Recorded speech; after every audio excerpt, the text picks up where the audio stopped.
aquí estamos de nuevo con nuestra colaboradora Silvia. ¿Qué nos has preparado para hoy, Silvia?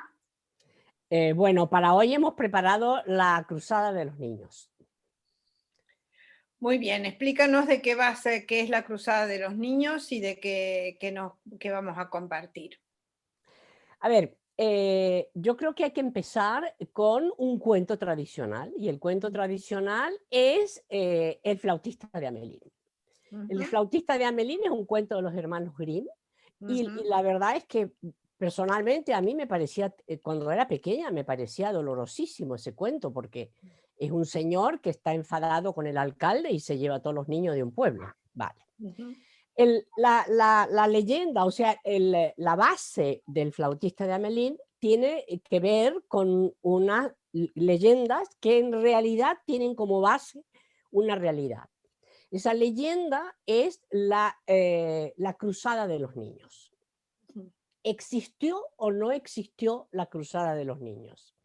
Eso es algo que tendríamos que... Hay distintas versiones, hay distintas versiones históricas con respecto a su existencia.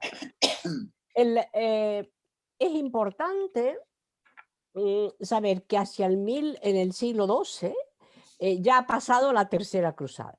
O sea, estamos en el 1212, ha pasado la Tercera Cruzada, y entonces un niño en Cloire recibe, según dice él... Alemania. No, en Francia, perdón, en Francia. El niño se presenta al rey con unas cartas que según él le ha dado Jesucristo, porque se le ha aparecido Jesucristo, donde le insta a hacer una cruzada para recuperar Jerusalén de los musulmanes. ¿Vale? El rey lo manda de vuelta a casa porque no le da ninguna importancia. Pero el niño por su cuenta comienza una campaña para reunir a niños que vayan con él a hacer las cruzadas. Y entonces se va reuniendo niños, y según dice la leyenda, se reúnen 30.000 niños, tanto en Cloire como en el camino. Y todos esos niños, los 30.000, se dirigen hacia el puerto de Niza. ¿Vale? Realmente no llegan los 30.000, algunos se vuelven. 30.000 bocas que alimentar no está mal. Muchísimos mueren de inanición.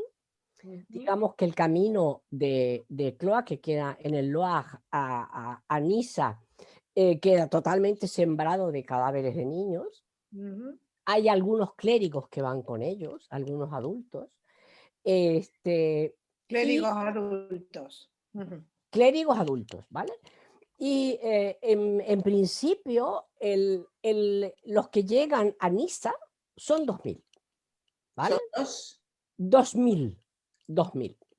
En el medio ha quedado un río de cadáveres, y por otro lado, y eso es importante, un río de pueblos diezmados, porque 30.000 personas en un desplazamiento van pidiendo comida, pero realmente no hay dinero ni posibilidades de que los pequeños pueblos puedan alimentar a semejante multitud.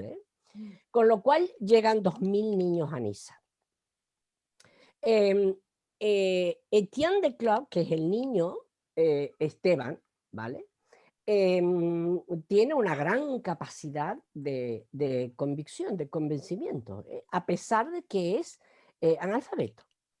Y les ha convencido a su gente de que el problema para ir a Jerusalén no es nada, porque según le ha dicho Jesucristo, cuando ellos lleguen al mar, al Mediterráneo, las aguas se abrirán como se abrieron para Moisés. O como Moisés, claro. Claro, y entonces ellos cruzarán, ¿vale? El tema es que llegan... Ahí está esperando Cristo, seguramente. Claro, está esperando ahí y pasan días, ¿no? paralelamente, o sea, lo importante es que ellos pasan días y días hasta que unos mercaderes que hay en el puerto les ofrecen llevarlos hasta Tierra Santa. Y entonces contratan barcos y contratan 7 barcos. De los 7 barcos naufragan 2. Y los 5 restantes, en lugar de dirigirse hacia Alejandría, van a Argel, y de Argel los llevan a Constantinopla Como esclavos. y los venden como esclavos. Claro. O sea que el final es que realmente los niños son vendidos como esclavos, ¿vale? Perdón, digo la trampa de ofrecer los barcos, ¿eh? No me refiero... Sí, la trampa de ofrecer los barcos. Los niños están convencidos de que llegarán. O sea, y están convencidos de su fe, y de que su fe misión, les va... Claro, ellos tienen una misión y la van a cumplir, ¿vale? Paralelamente, y esto es al mismo tiempo de la multitud dirigiéndose a Niza, en Alemania hay otro niño que se llama Nicolás, que hace exactamente lo mismo que Esteban, y sale con un grupo menor desde Alemania hacia el puerto de Génova, ¿vale? Y también esperando que se le abran las aguas y ellos poder hacer el paso caminando, ¿vale? A llegar al otro lado. El tema es que el camino de Alemania a Génova es terriblemente duro. Muchos regresan rápidamente a su casa cuando ven la dureza del camino, y otros se mueren de epidemias, mueren de distintas maneras. Y en el momento de llegar a Génova, el gobierno de Génova les ofrece que se queden ahí. Les dice que es una locura, y entonces le dicen que se queden, que ellos les van a dar la nacionalidad, que les van a dar estancia en Génova. Las niñas del grupo se quedan en Génova, ¿vale? Pero Nicolás llega hasta Roma, y el Papa Inocencio le dice que se vuelva, que eso es una locura, que se vuelvan. Paralelamente, claro, los padres, hay tanto niño muerto en los caminos que eso, claro, rápidamente se sabe, y los padres de los niños a los que Nicolás ha convencido están enfurecidos, y entonces cogen al padre de Nicolás y lo ahorcan, ¿vale? O sea que la expedición alemana termina terriblemente mal. Es un drama, realmente es una historia muy dramática. O sea, yo creo que es una historia, una leyenda, una historia leyenda con un final terrible. Y lo importante es que al cabo de muchos años aparece un clérigo en Francia diciendo que él era un clérigo joven, recién, ¿cómo se dice? Recién hecho clérigo, y que se había ido con la cruzada de los niños, pero que él no es tomado como esclavo porque él es monje, y él llega así a Tierra Santa y vuelve y dice que no hubo cruzada, ni los niños llegaron, ni que fue todo un fracaso, ¿vale? Claro, hay mucha literatura sobre eso, hay como mínimo 5 o 6 libros escritos sobre la cruzada de los niños. El más interesante para mí es el de Schwab, que lo escribe en el 1848, y tiene una reedición, una traducción en español hacia 1947, y en esa traducción al español aparece un prólogo de Jorge Luis Borges. Y Job lo da así, tal cual, tal como lo he contado yo. Lo interesante de Schwab es que la distribución del libro es que él cuenta la historia, pero luego aparece lo que piensa un goliardo, lo que piensa un sacerdote, lo que piensa ¿ve? Aparecen como distintas personas hablando, ¿no? Yo creo que hay otra versión, hay una versión histórica, más histórica, que dice que realmente iban muchos adultos en esa expedición, esa cruzada. expedición, ¿no? En esa cruzada. O sea, muchos adultos bueno, que se habían puesto con ellos y que realmente todos terminan siendo o muertos o terminan siendo esclavos. O sea, es una cruzada como cruzada inexistente. Tiene puntos en común con historias recientes, que partiendo de un hecho, pues hay, no es una fake news, sino como, ni tampoco digo que sea una histeria colectiva, pero sí como un convencimiento de una serie de personas que haciendo un largo viaje van a conseguir algún resultado. No me refiero. Sí. Y entonces yo creo que eso el es camino acaba siendo más peligroso. También a veces son empujados por las circunstancias. No es, hay que cogerlo, es complejo el tema. Te quería preguntar, ¿hay sí. alguna posibilidad que cuando hablen de niños se refieran a adolescentes casi jóvenes? A ver, Esteban tenía 12 años, ¿vale? Entonces son preadolescentes, adolescentes, ¿vale?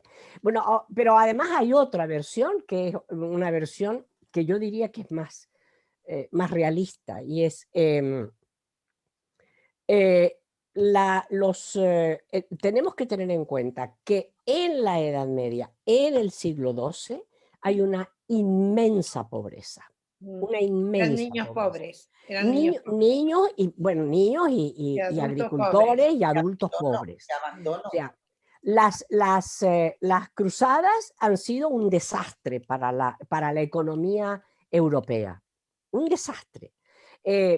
Porque yo creo que hay que remontarse al origen de las cruzadas. Y el origen de las cruzadas empiezan en el 1095. El origen de las cruzadas es económico-político. Por un lado, sí, es cierto, quieren recuperar para la cristiandad la Tierra Santa, pero es verdad que muchos señores feudales se apuntan a las cruzadas porque es el camino a las riquezas de Asia. Es el camino hacia las especies, es el camino hacia el oro, y es la posibilidad de incorporar nuevas riquezas para Europa. El señor feudal de la época no tiene conciencia de voy a desarrollar mi feudo. Él quiere dinero, quiere oro para vivir bien, digamos. Eso lo podríamos relacionar también con épocas posteriores, ¿eh? Lo importante es que las cruzadas van empobreciendo Europa. Van empobreciendo Europa en muchos sentidos. Los señores feudales se van haciendo ricos y los pobres van siendo más pobres. Y sobre todo a nivel de agricultura, los señores feudales no desarrollan la agricultura en sus tierras y además traen inventos como el arado que no existían en Europa, lo cual implica menos mano de obra. Y esa menos mano de obra obliga a los agricultores y a los vasallos de la época a quedarse sin trabajo. Y al quedarse sin trabajo, esa gente comienza a deambular por los caminos. Y realmente hay grandes movimientos y desplazamientos de gente, claro, de gente en busca de vida, en busca de poder alimentarse. Exacto. Y entonces, ¿cuál sería la hipótesis aquí? Los ricos, o sea, los aristócratas, los que tienen de qué vivir, etcétera, miran con cierta condescendencia a estos pobres, porque eso no va con ellos. Y entonces, como en hipótesis no va con ellos, ellos consideran que los labriegos que van deambulando por los pueblos son masas de gente ignorante, tonta, no sé, de pocos recursos. Claro, y entonces ellos condescendientemente los llaman pueri. Claro, y pueri quiere decir niños en latín. Claro, porque entonces, eso en Francia, claro, en Italia cuando hablaban del kinder también se referían a los chicos jóvenes solos. Claro, lo importante es que los pueri eran adultos y niños que van a la deriva y van buscando de qué vivir, ¿no? Yo creo que eso es importante para tenerlo en cuenta hoy, digamos. Esa tercera versión, que es la versión, digamos, que más se acerca a la documentación y que es la más moderna, la confusión de pueri con niños es posible. Sobre todo porque con el tiempo el pueri, ¿vale? Que deja de tener, o sea, la gente se olvida del origen de ese pueri y pasa a ser la cruzada de los niños. Porque realmente había mucho abandono de los niños en cuanto también tenían 10 o 12 años y se sumaban al pueri. Claro. O y sea, había el niños. concepto de niño era diferente. Claro. Este tipo de cruzadas, caravanas, digamos, es como comentaba Pili, muy actual. Históricamente, también a principios de mediados, bueno, del siglo XX, hubo todas las razones de las guerras, las razones del hambre, las razones de la mejor vida, buscando tierras prometidas. Ahora hace poco, por ejemplo, fue de la caravana que salió de Honduras, pasó por Guatemala, intentaban llegar a México para ir a Estados Unidos. Tierra Santa en ese sentido es... Claro. Tierra Unidos. Santa es la tierra prometida. Claro. O sea, claro, o los que vienen de África y los subsaharianos para Europa, ¿no? Claro, o sea, hay una, digamos que hay una parte de ingenuidad en la gente que hace ese tipo de, que se apunta en las caravanas, pero hay también desesperación. Claro.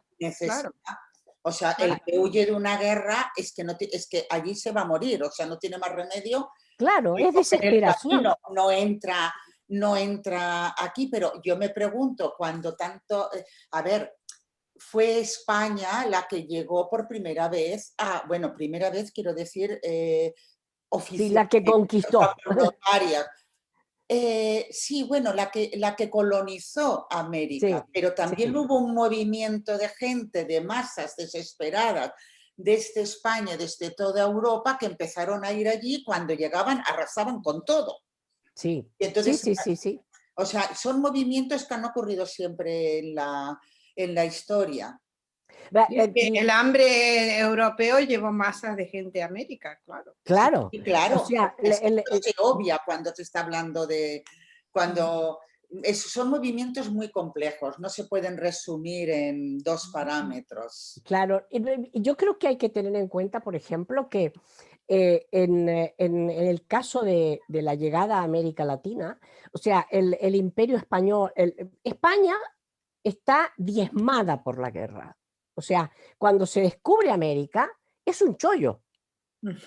Claro, porque España está diezmada por la guerra. España está o sea, lleva tantos años de guerra contra los moros y contra los judíos y etcétera, que el hombre común no trabaja, solo guerrea, solo son guerreros. Entonces, ¿qué hacen? Es perfecto. Llega a América y ¡buah! Se van en masa a colonizar América. E incluso si alguien con buena fe intentaba pararlos, no. Era imposible, no había medios. todo no solo España, Inglaterra, Bueno, después Holanda, Holanda, Italia. Portugal, marcharon todos para allí, claro, todos para allí. claro. O sea, Porque yo sí. creo que hay que tener en cuenta que está por comenzar el Renacimiento, ¿eh? O sea, es el fin de la Edad Media. Y en la Edad Media el concepto trabajo solo es para los siervos. O sea, lo que sería la clase rica o media, entre comillas, no tenía concepto de trabajo en ningún lugar de Europa.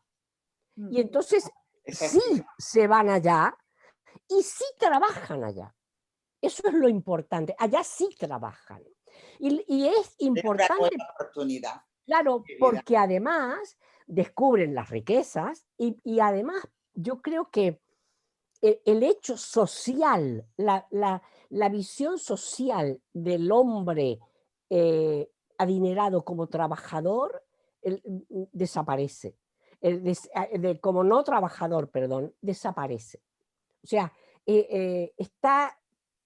la historia española está llena de hidalgos que llegan a ser hidalgos pobres. Y si no, pensemos en el Quijote. Ahí en el Quijote lo tenemos clarísimo, ¿vale? Y en todo lo que es la novela picaresca. O sea, los ricos empiezan a venir a menos, y entonces aparece toda una literatura que es la picaresca, donde todos los patrones de la picaresca son hidalgos pobres. Es el Renacimiento. Bueno, entonces, ¿cómo vamos de tiempo? Me gustaría enseñar las pinturas que he encontrado. Bueno, sí, son maravillosas. Sí. Enseñémoslas. Vale, ¿compartimos pantalla, Pili? Sí, esta ya puedes compartirla ya. Vale. Entonces, a ver.